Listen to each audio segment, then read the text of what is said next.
the Italian bikes, the Energicas, can DC charge. So they can charge from 20 to 80% in about 15 minutes. That's great. Yeah, it's, a full charge is probably going to take you more like an hour. Yeah, sure. And then you've got some cell balancing at the end. For the Zeros, these guys don't have DC fast charging, they just have AC fast charging.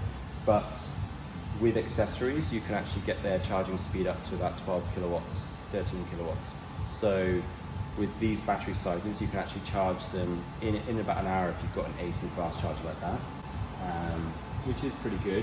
Zero haven't backed DC charging. Any idea why? I think it's more in America. There's a lot of AC charging prevalent. But in terms of speed, like I've noticed with the Tesla, when I was at home, charging was not an issue. I'd always just charge overnight, never went to a charger. It was fantastic. But on the open road where you've got to depend on something else, I curse whenever I come across an AC charger just because they're slow. A DC charger will be 50 kilowatts to 170 for my car.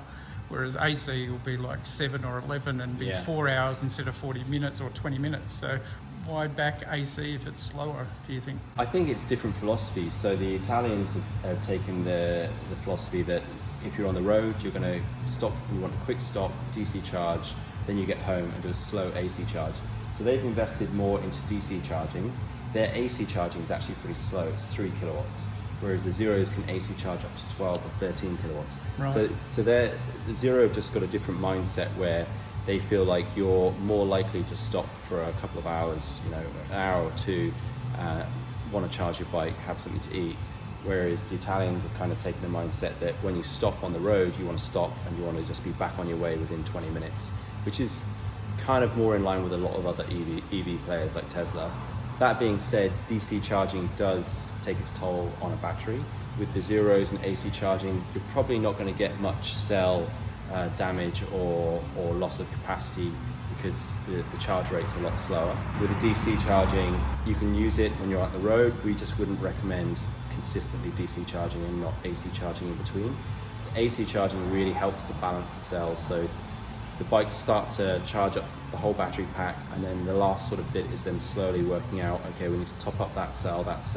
So all the cells are balanced and optimized, and that way you don't get degradation of certain cells, which is definitely happened in Teslas, and it would happen on the Italian bikes if you just DC fast charged all the time and you didn't AC charge. Just to be clear, forgive my ignorance, but although it so happens that AC charging is slow and so happens that DC charging is fast, what we're really talking about is the speed of charging. Am I correct in saying that what you're saying is to charge it fast all the time isn't necessarily good for the battery? Yeah. Right, okay. Yeah, it's the same with Teslas. When you drive a Tesla, if you supercharge, you know that you do it when you need to do it, but you don't do it all the time, because I think it even comes up with warnings on the screen saying regular supercharging will affect your battery. And it's the same with any lithium-based battery. That really quick discharge and recharge is going to start to degrade the cells. There's probably just less risk of that happening with the Zeros. But what I would say that counters that is that most bike makers actually have their battery packs built by a third party. So Zero is like that. There's a third party that build their battery packs. And if you have a problem with your battery pack and it's under warranty, they won't take the battery pack apart at a service center like we are. They will actually just send you a new battery pack. It's good that you get a whole new battery pack, but it's probably not super sustainable. Whereas the Energicas, they actually build the battery packs themselves. So if we have a problem with one of those batteries, we can take it out and we can replace individual cells. They're lithium polymer pouches. So we can actually test each cell and replace them, which means that your battery pack on that bike could feasibly last sort of 15, 20 years if you just replace the cells that are losing capacity. The warranty on them is amazing as well. All of the bikes have a good warranty. The Zeros, as standard, come with a 5-year battery warranty, and the Energicas, they come with a 3-year battery warranty that you can be upgraded to 5 years, but they also come with a guarantee that you'll have at least 80% of the battery capacity after 1,200 charge cycles. So if you're getting 200 kilometers range, 1,200 per charge, and you're getting 1,200 charge cycles, that's a warranty that covers you for 240,000 kilometers. They're saying your battery will have 80% charge after 240,000 kilometers. There's no motorcycle that comes with a warranty like that.